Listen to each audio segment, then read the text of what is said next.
A dozen rail cars have derailed in western Minnesota. It happened early this morning. Several of those derailed tankers caught on fire. This is near Raymond, Minnesota, just about 2 hours west of Minneapolis. And the Candy-Yohi County Sheriff's Office saying that the train was carrying ethanol and corn syrup liquid. Residents in the area were told to evacuate from their homes. So joining us now is reporter Tim Harlow of the Star Tribune. He's tracking the very latest for us on the ground there. Tim, thanks for being here. What new details are you tracking right now? Well, right now, the authorities from BNSF are on the scene trying to determine what led to the derailment, which happened about 1 o'clock this morning. I know the governor is also on his way to the scene. So really, they're still trying to assess what happened.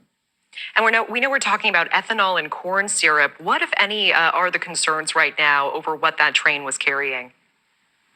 Well, again, they're still trying to assess the situation, but you've got ethanol. One woman I spoke with who lived right next to the tracks said it just smelled like burning rubber. So I think they're still trying to figure out what impacts it'll have, but it's definitely not a good situation. What can you tell us about the evacuations in that area?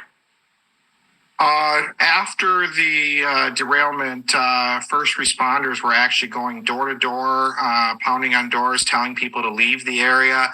From what I understand, about 150 people were evacuated. The evacuations were anybody within a half mile of the incident. And they all went to a school, which was about 8 miles away in Princeburg. The good thing here is that nobody's been hurt. I appreciate that. Any indication of how long that evacuation may last?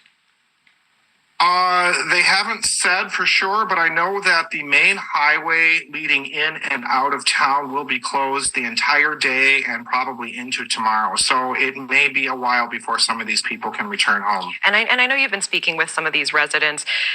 Unfortunately, train derailments because of the events in East Palestine is something that really is in the consciousness of many Americans in a way that maybe it wasn't before. What is the prevailing feeling? Is it fear? Is it frustration? I think there is some fear. Like I say, the woman, one of the residents that I spoke with who lives right next to the tracks and maybe a block away from where this train went off the tracks, she said that it's been on her mind the last few months, and she had wondered if it was going to happen there. And unfortunately, this morning it did. Yeah. How has the weather played a role in this derailment? We are still experiencing winter here. What a surprise in Minnesota. The cold temperatures are making it a little bit more difficult, but, we're supposed to get some weather in here, some more rain and snow this afternoon. I haven't heard specifically how that is impacting the operations, but, it's certainly not ideal conditions. Yeah. What is the area of Raymond, Minnesota like? Raymond is a town of about 5,000 people, western Minnesota, so it's a small town. Wilmer is about, in the area, that's probably the largest town. That's got more like 15,000, so it's a largely rural farming town. Yeah, and I know much more information will be coming to light as we go forward, but we appreciate it. Tim Harlow of the Star Tribune, thank you so much. Thank you for watching.